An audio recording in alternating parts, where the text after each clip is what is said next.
presentation by our distinguished inaugural speaker, Professor Michael, on behalf of Bhavan Group of Institution, Muzaffarnagar, Uttar Pradesh.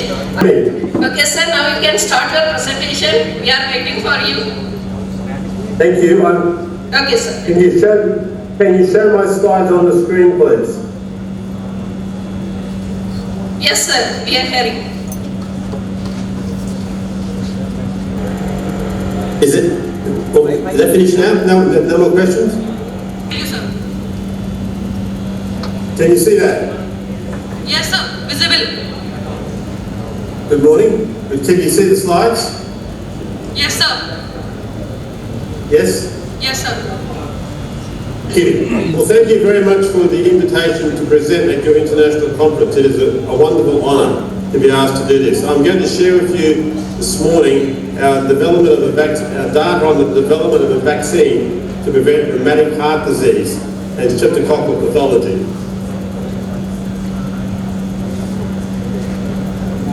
In Australia, rheumatic heart disease is very common amongst our First Nations people, Aboriginal children. In parts of Australia, 1 in 20 children develop rheumatic heart disease.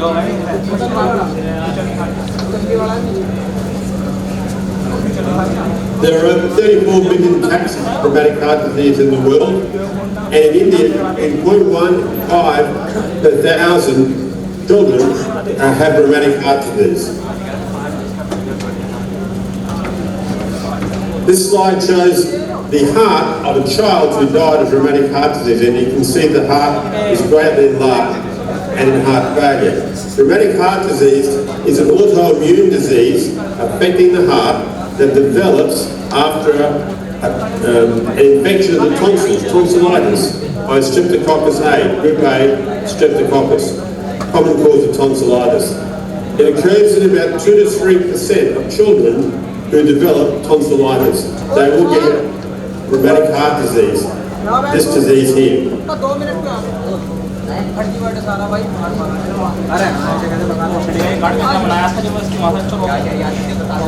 Somebody's talking in the background, I can't.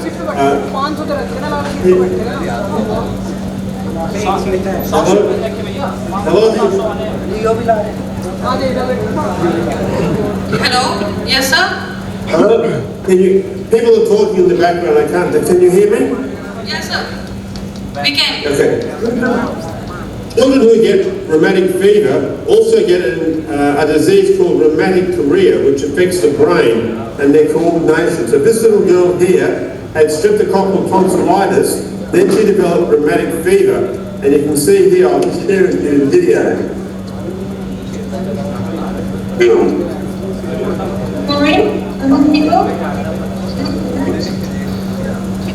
I'm just shutting the door.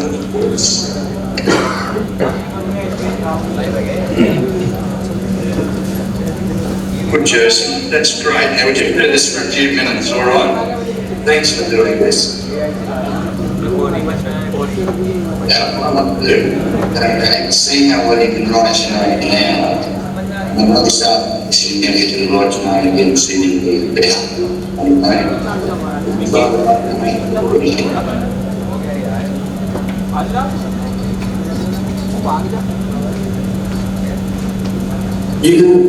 You can see that little girl was unable to control her movements. She has a condition called rheumatic chorea, which is part of the disease, rheumatic fever. So rheumatic fever affects the brain, like in that little girl, and it affects the heart. And it can develop in children who have tonsillitis, streptococcal tonsillitis, if they're untreated. As I said, 2 to 3% of children with tonsillitis will go on to get rheumatic fever and rheumatic heart disease. The WHO lists streptococcal tonsillitis or streptococcus infection as one of their priority areas for vaccine research. The top four diseases for which a vaccine is needed, including hepatitis, HIV, and Klebsiella pneumonia. It is a major global problem. To develop a vaccine, we define molecular epitopes or regions of the M protein is one protein and splicet is another protein which we could use to induce immunity to the streptococcal organism. So the M protein and the spicep molecule are major virulence factors of the bacterium. So the M protein, in the M protein, we define two regions of the M protein, which are very closely related, called J8 and P star 17, are in what's called the C repeat region of the M protein. This protein is found in all strains of Streptococcus, but the amino terminus is highly polymorphic. The C repeat region where we were looking, is highly conserved. And we have identified two peptide epitopes in that region, J8 and P star 17. We also define an important epitope in spicep. Spicep is a virulence factor of Streptococcus, which destroys interleukin 8. And interleukin 8 is a chemokine which is found in people, in humans, which is responsible for bringing neutrophils, white blood cells, into the site of infection to help fight the infection. So, if you can destroy interleukin 8, this is what Streptococcus does by spicep, the neutrophils won't come in to fight the infection. So we define a peptide within spicep which can neutralise the spicep molecule.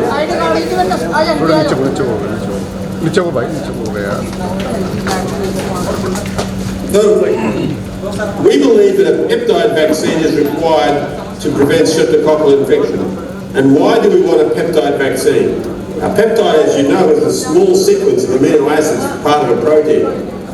The M protein is a major target of immunity, but immunisation with the whole M protein gives rise to an immunodominant, but not a protective immune response, focused on the amino terminus of the M protein. This will protect against one strain, but there are over 250 different strains, and it won't protect against the other strains. So a vaccine based on the immunoterminus of the M protein, or the M protein itself, whole M protein will not give you protection. So we believe that an epitope-based vaccine is the only way to force the immune response towards a defined epitope. And we define cryptic conserved epitopes on the M protein, or conserved epitopes which can be targets of protective antibodies. Also, a peptide vaccine is safer than a recombinant protein vaccine because rheumatic fever is an autoimmune disease as a result of prior infection of streptococcus. It induces antibodies to heart proteins. Well, we have three peptides under consideration for vaccines: J8 and P star 17 from the M protein, and S2 from the spicep protein.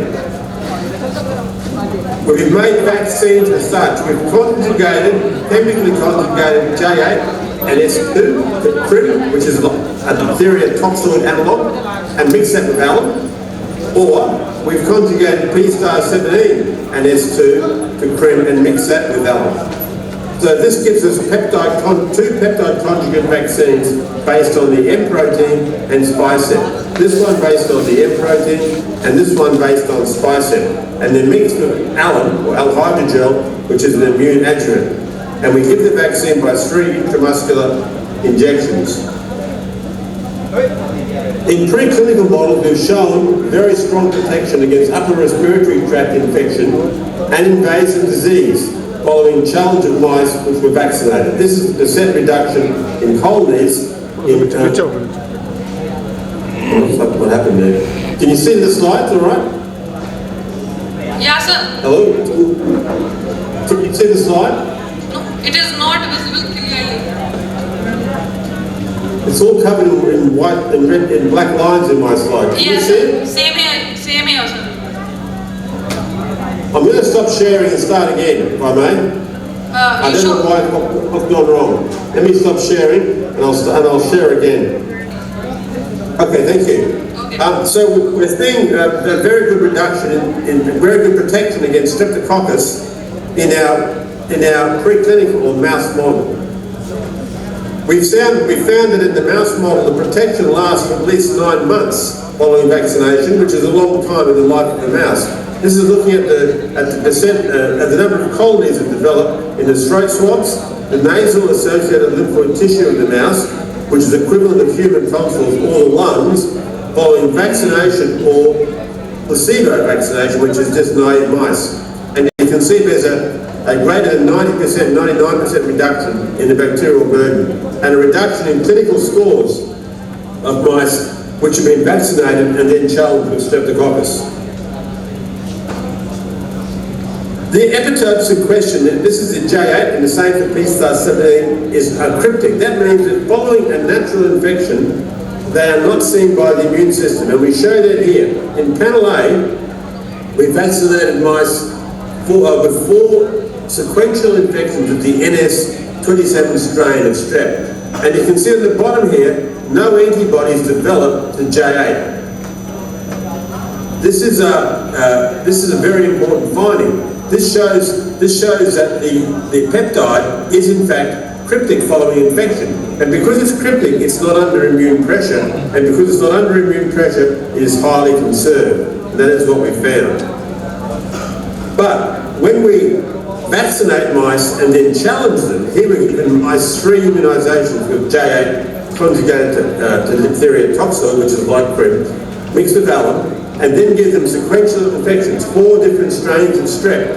You can see that the immune response, the number of antibody secreting cells per spleen, increase with each infection. So although the peptide, J8, is not seen following infection of naive mice, once you vaccinate mice, they are 1, protected, and 2, each infection or each exposure to strep results in a better immune response. And this is exactly what we want to see in a vaccine. And this means that if the vaccine behaves like this in humans, it will give lifelong immunity, because natural infection with strep will boost that immune response. And here we're seeing exactly that. This is measuring now the percent reduction in group A strep, or strep burden, in the throat, following vaccination and challenge of different strains. And you can see the degree of protection goes from 97% to about 99% with each sequential infection. This is a wonderful result we're very excited by. Those antibodies induced by the vaccine recognise multiple strains. And here's over a dozen different strains of group A strep that we've asked if the antibodies stain or recognise these strains, and they do. That this vaccine is capable of inducing antibodies against all strains, we believe, of group A strep, or strep A. We wanted to demonstrate that the vaccine was safe. Now, streptococcal infection can induce, as I've told you, rheumatic fever and rheumatic heart disease, which is an autoimmune disease whereby streptococcal proteins cross-react with heart proteins, giving rise to disease in the heart. There's a model for streptococcal heart disease, the rat valvulitis model, involving female Lewis rats. These rats, if these rats are vaccinated with the recombinant the full-length protein, and then given mucosal, and then given adjuvants such as pertussis, they will develop rheumatic heart disease. We wanted to test our vaccine to show it did not induce rheumatic heart disease in this model. So here's the data looking at the 2 vaccines, P*17 and K4S2, to show that they do not induce antibodies against host proteins, cardiac heart proteins, in the heart or brain in this model. So here's the antibodies against cardiac myosin, when rats were given whole recombinant M5 protein, and you can see that it developed antibodies to myosin. But when we give them our vaccine, they do not. Similar antibodies to tropomyosin, another heart protein, you see a difference in the rats who were given recombinant M5 protein, but not in those given the vaccine, and in limited connective tissue protein. In the brain, we're looking at dopamine in step 1 and 2, and these are molecules which are important to the induction of the rheumatic corrector I showed you, and you can see that the rats who were given recombinant, whole recombinant M5 developed antibodies to dopamine receptors 1 and 2. The dose given the vaccine did not. So on the basis of this, we believe the vaccine is very safe. Also, the rats didn't develop antibodies to the kidney, but you can also get post-streptococcal glomerulonephritis and or the brain cerebellum or the striatum in the vaccinated groups, but they did in the recombinant M5 vaccinated groups. They didn't develop inflammation in the heart. This is a marker of the number of inflammatory cells that come into the heart, and you can see the rats were given the M5, did develop inflammation. Those given the P-STAR-17 and K4S2 vaccines did not. This is the vaccine from the peptide vaccine from the M protein and spliced it. So we've now undertaken a phase 1 trial. I'm showing you data now. This hasn't been published yet. This is unpublished data to show you that the vaccine is immunogenic in human volunteers. So we vaccinated volunteers with either 3 doses of the J8 K4S2 vaccine or 3 doses of the P-STAR-17 K4S2 and looked for antibody response and the ability of vaccine to induce functional antibodies. So this is what I want to show you. This is important data. This is looking at the individual volunteers. These are young adults, healthy young adults, and you can see that T0 is prior to vaccination, and T3 is after the 3rd vaccination. After the 3rd vaccination, this volunteer, and these 2 develop good antibodies to J8, comparing the blue to the squares here, orange squares. So that was very encouraging. And that's at 2 weeks after the final vaccination, and at 6 months after the final vaccination, they've still got good antibodies, comparing the blue, which is T0, after vaccination, and T4, which is 6 months after the vaccination. So the vaccine induces long-lived antibody responses. Same for the P-STAR-17 vaccine. We're seeing good antibody responses to P-STAR-17 2 weeks after the vaccine. I'm just going to stop sharing again because this computer has put these lines on. Start sharing again.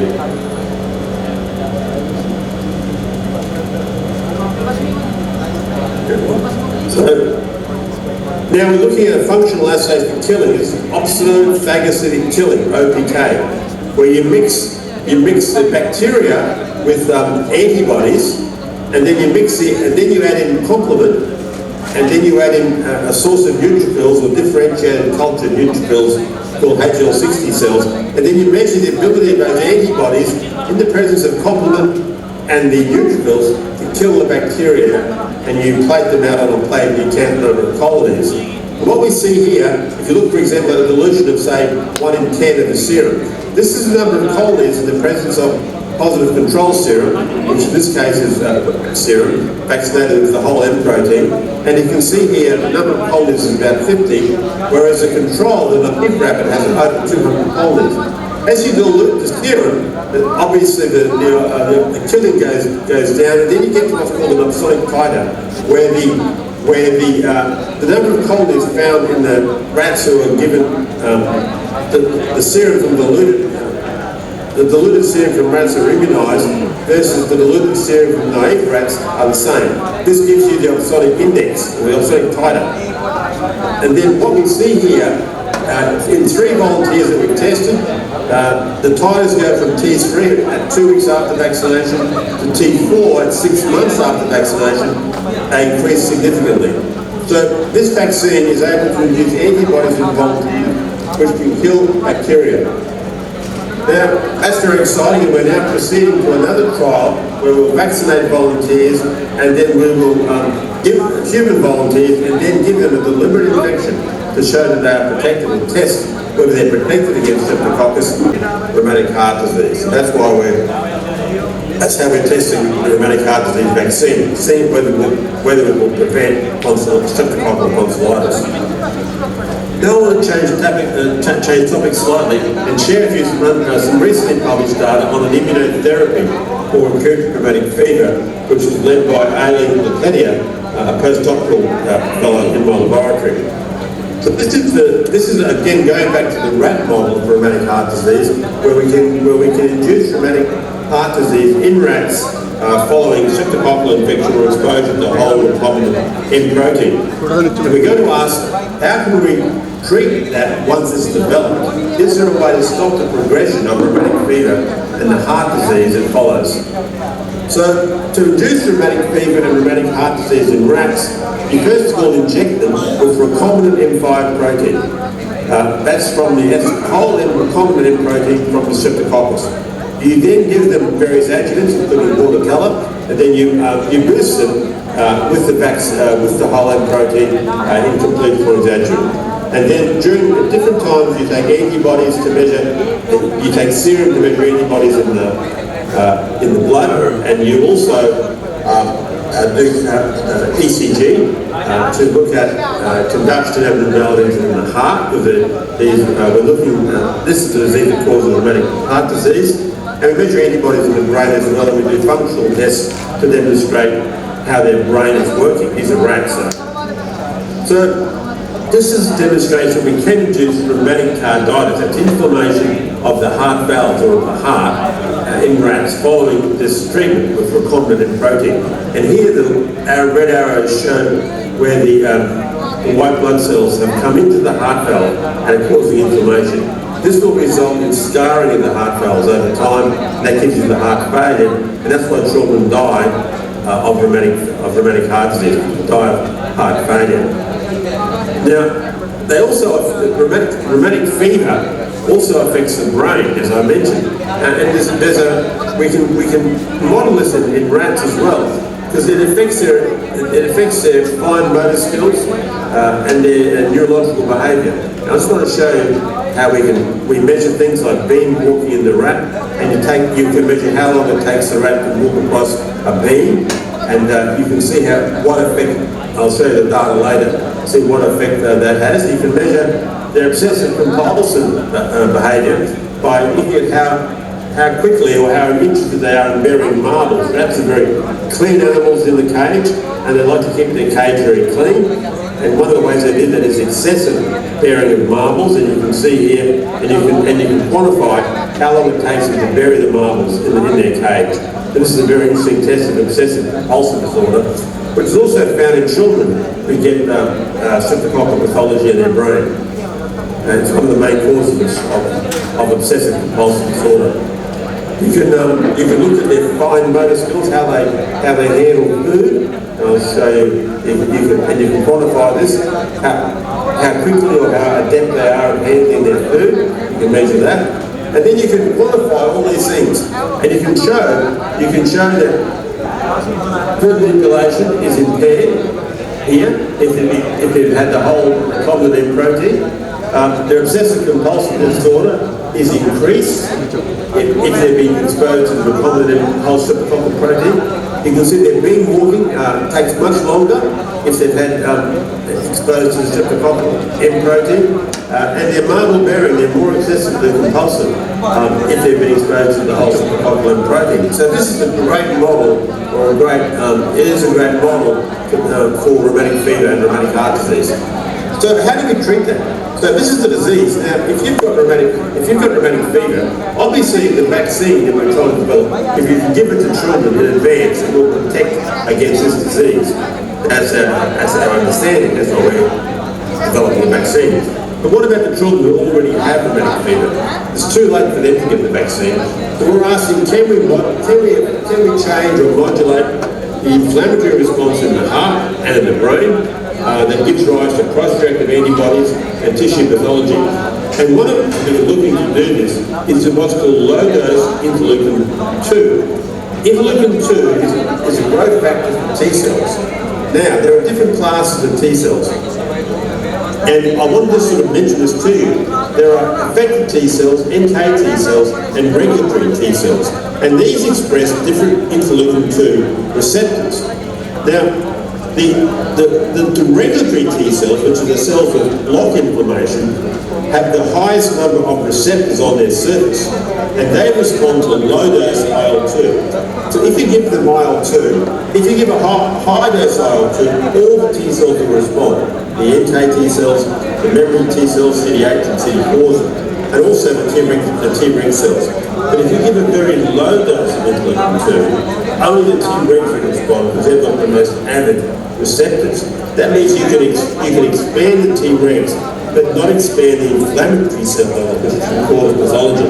Now this method of treatment is in trial now for various other autoimmune diseases, but no one's ever tested for halting rheumatic fever and rheumatic heart disease. So this is what we have demonstrated in the rats. So we go back to our rat model of testing low dose, and we tested low dose interleukin-2 in rats who have been given the recombinant M protein to induce rheumatic fever, and then we give them 2 different schedules of low dose interleukin-2. One starting about a week after their first inoculation of the M protein, and the other one starting 3 weeks later, and we're giving them low dose, not high dose, low dose interleukin-2, only 20,000 units per day per day for about a week. And then we can do all sorts of tests. We can measure, as I said, measure the antibodies in the blood. We can look at the heart abnormalities, functional heart abnormalities by ECG and so on. Now I want to show you some data. So this is the control rat. We're looking at the heart valves. These are the rats who are given recombinant M protein, the whole protein, and we can see here that there's a lot of inflammation in the heart. When we give these rats interleukin-2, low dose interleukin-2, either the schedule starting a week later or 3 weeks later, we can see there's very little inflammation in the valves, heart valves of these rats, which is very exciting to us. And when we quantify this by actually, in a blinded way, counting the number of inflammatory cells, we can see that the low dose interleukin-2 starting 1 week or 3 weeks after exposure to strep, or M protein in this case, has a significant impact on reducing the inflammation. This is the carditis score. When we're looking at the induction of antibodies, we find the same thing. So if you look at the heart protein or connective tissue, tryptomyosin, cardiac myosin, or laminin and keratin, you can see in the rats who are given the recombinant M protein, the whole protein, they've got antibodies to these stealth proteins, tryptomyosin, myosin, laminin, and keratin. But the rats who were treated with interleukin-2 at either schedule have significantly lower levels of antibodies to these proteins.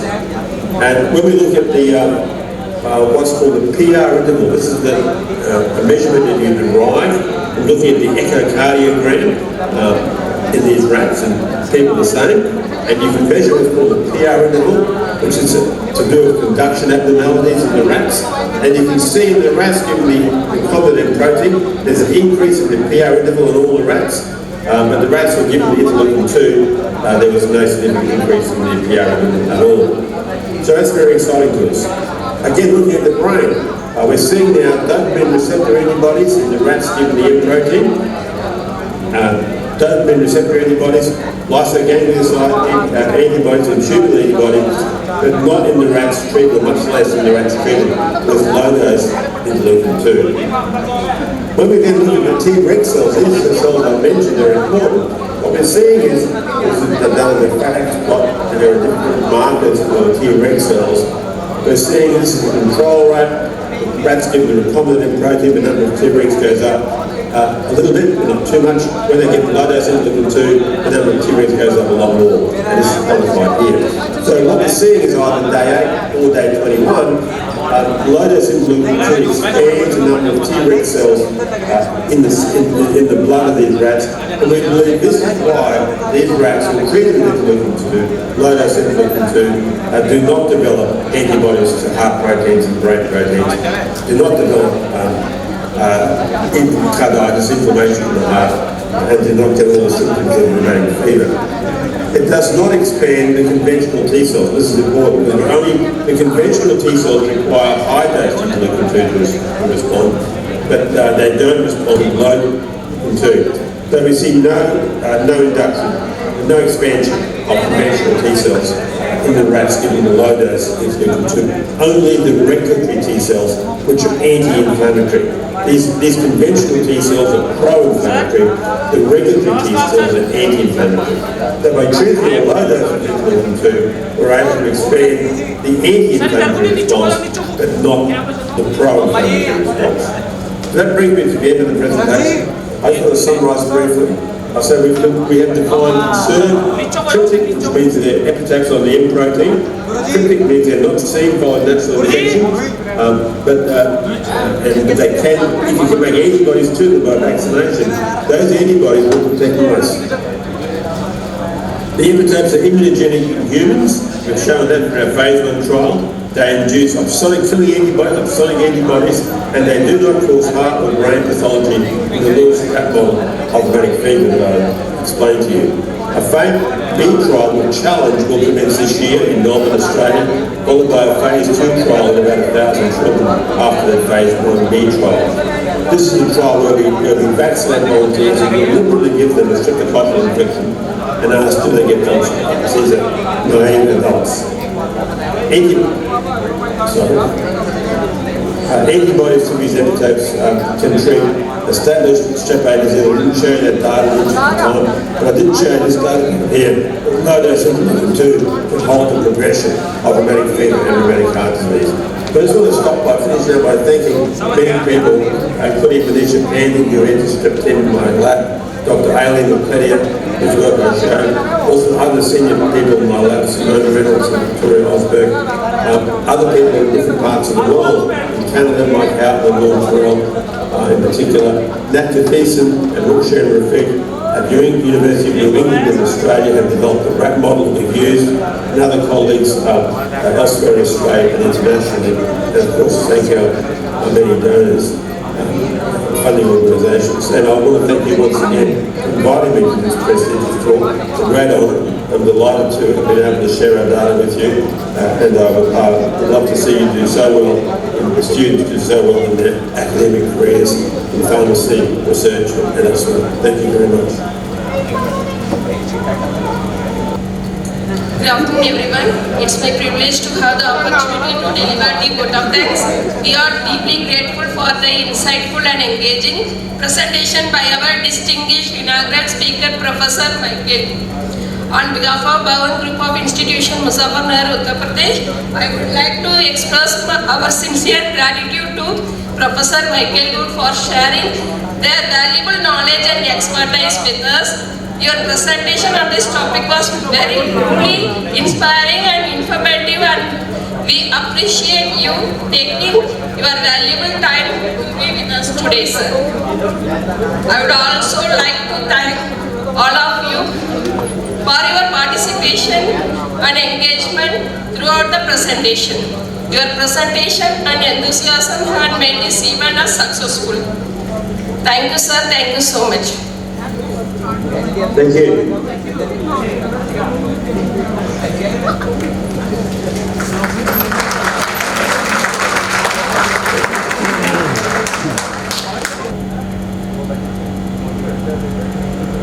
Is that finished now? No more questions?